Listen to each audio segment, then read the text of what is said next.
కూడా శుభోదయం. మనం గనక గత 2 అసెంబ్లీలు 2 ఎలక్షన్స్ లో దాదాపు 2014 నుంచి గనక చూస్తే ఈ రాజకీయ ఎన్నికైన ఎమ్మెల్యేలు కానివ్వండి, రాజకీయ నాయకులు కానివ్వండి, ప్రవర్తన బిహేవియర్ చాలా దిగజారుడుగా అనకూడదు కానీ మాట చాలా దిగజారుడుగా అనిపిస్తా ఉంది. ఒక సగటు మనిషి పౌరులు గౌరవంగా రాజకీయ డిబేట్స్ కానివ్వండి, రాజకీయ నాయకులు మాట్లాడే మాటలు కానీ వినటానికి కూడా ఇష్టపడినంత రీతిలో మారిపోయింది. ఒకసారి 2014కు ముందు మన అసెంబ్లీలో జరిగిన సెషన్స్ కానివ్వండి, లేకపోతే రాజకీయ నాయకులు మీడియా ముందు మాట్లాడిన మాటలకి ఈ 10 ఏళ్లలో వచ్చిన మార్పులు గమనిస్తే చాలా చౌకబారుగా ఎట్లా పడితే అట్లా వాళ్ళు ప్రజాప్రతినిధులు అని కానివ్వండి, లేకపోతే రాజకీయ పార్టీలకు ప్రాతినిధ్యం వహిస్తున్న వ్యక్తులుగా ప్రవర్తించలేదు ఈ 10 ఏళ్లలో.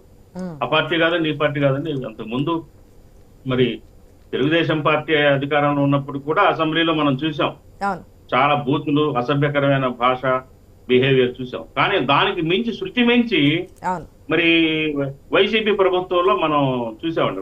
నాయకులు ఎలా మాట్లాడారు, ఏ రకంగా ప్రవర్తించారు, బూతులు, అట్లాగే ఒక అసలు ఎవరు కామన్ ప్రజలు కూడా భరించలేనంత స్థితిలో వాళ్ళ భాష కానివ్వండి, మాట్లాడిన తీరు కానివ్వండి మనం చూసాం. ఖచ్చితంగా ఇది కరెక్ట్ కాదు. భావి తరాలకి రాజకీయాలంటే గౌరవం ఉండేటట్టుగా ప్రవర్తించాలి. ఇప్పటికైనా మారాలండి, మార్పు రావాలి. కేవలం అధికారం అనేది శాశ్వతం కాదు. ఒక 5 ఏళ్ళు ఉంటారు, తర్వాత ఎవరు ఉంటారో, ఎవరు గెలుస్తారో ఓడతారో చెప్పలేని పరిస్థితి. ఏంటంటే మేమే పర్మనెంట్ గా ఉంటాము, మేము ఎట్లా ప్రవర్తించినా గానీ చెల్లుబాటు అవుతుంది, మమ్మల్ని ఎవరు ఏమి చేయలేరు అన్నంత మితిమీరిన అహంభావంతో ఈ నాయకులు మాట్లాడటం మనం చూసాం. కాబట్టి ఏంటంటే ఏదో మాట్లాడేసాం అయిపోయింది అని కాదండి. ఖచ్చితంగా ఆ మాట్లాడిన వాళ్ళ పట్ల చర్యలు తీసుకోవాల్సిందే, అది సమర్థనీయమే. కాబట్టి ఏంటంటే కానీ మార్పు కనిపిస్తుందంటారా బాజీ గారు?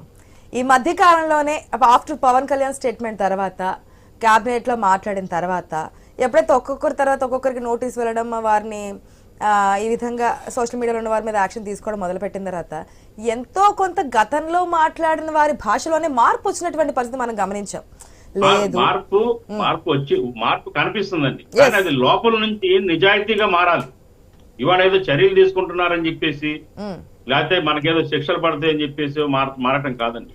ప్రజలు ఏ రకంగా తీసుకుంటున్నారు, ప్రజల దృష్టిలో మనం చులకన అవ్వకూడదు, ప్రజల దృష్టిలో గౌరవం పోగొట్టుకోకూడదు, గౌరవం ఇనుముడింపు చేసుకోవాలి అనే యాంగిల్లో వీళ్ళు ఆత్మ పరిశీలన చేసుకోవాల్సిన అవసరం ఉంది. అది నిజమైన మార్పుగా భావించాలి. ఇవాళ చర్యలు తీసుకుంటున్నారని, ఎవరైనా చేసిన తప్పే, ఏ పార్టీ చేసినా తప్పే. అన్ని పార్టీ అంటే ఒకసారి యాక్షన్ అంటూ వస్తే ఇది ఇంకా శృతి మించకుండా, మీరు ఇంతకుముందు అన్నారు 14 to 19 జరిగింది, 19 to 24 దానికి మించి జరిగిందని. ఒకవేళ ఇప్పటికి వదిలేస్తే నెక్స్ట్ జనరేషన్స్ కనీసం రాజకీయాల్లోకి వస్తాంటే తల్లిదండ్రులు అంగీకరించారా? ఒకవేళ వస్తే కనుక సోషల్ మీడియాలో ఎటువంటి భాషని, ఎటువంటి మాటలు ఎదుర్కోవాల్సి వస్తుందనే విధానం కూడా ఉంటుంది. కానీ అది కాకుండా ప్రయత్నాలు జరుగుతున్నాయి. కాబట్టి ఎస్ బాజీ గారు, ఇంకో టాపిక్ కూడా ఉంది కాబట్టి ప్లీజ్ దీన్ని వీలైనంత